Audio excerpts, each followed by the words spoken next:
আল্লাহ তাআলা শূন্য বানায় দিবেন।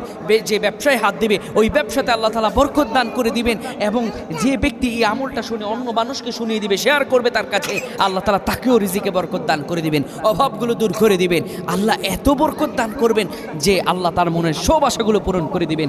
কেউ যদি জুমাবার, শুক্রবার দুপুর 12টায় এই আমলটা করতে পারে, আল্লাহ তাআলা তার মনের যত আশা আছে সব আশা পূরণ করে দিবেন। কেননা আমার আল্লাহ তাআলা বলেন, উদউনি আস্তাজিব লাকুম, বান্দা তুমি আমার কাছে চাও, চাইতে দেরি হবে বান্দা, আমি রব তোমাকে দিতে দেরি করব না। পৃথিবীর মানুষের কাছে চাইলে পরে কেউ দেয় না, কিন্তু আমি রব তোমাকে দেই। আপনি আমলটা করবেন, আমার আল্লাহ তাআলা আপনার সকল পেরেশানি দূর করে দিবেন। জুমাবার সম্পর্কে আমার আল্লাহ কোরআনুল কারীমে একটা আয়াত নাজিল করে দিয়েছেন। আল্লাহ বলেছেন, ইযা নুদিয়া লিস-সালাতি মিন ইয়াউমিল জুমআ ফাসআউ ইলা যিকরিল্লাহি ওয়া যারুল বাই। এই জুমা এত ফজিলত, যখন আজান দিবে সব কাজ তোমার জন্য, তখন আমি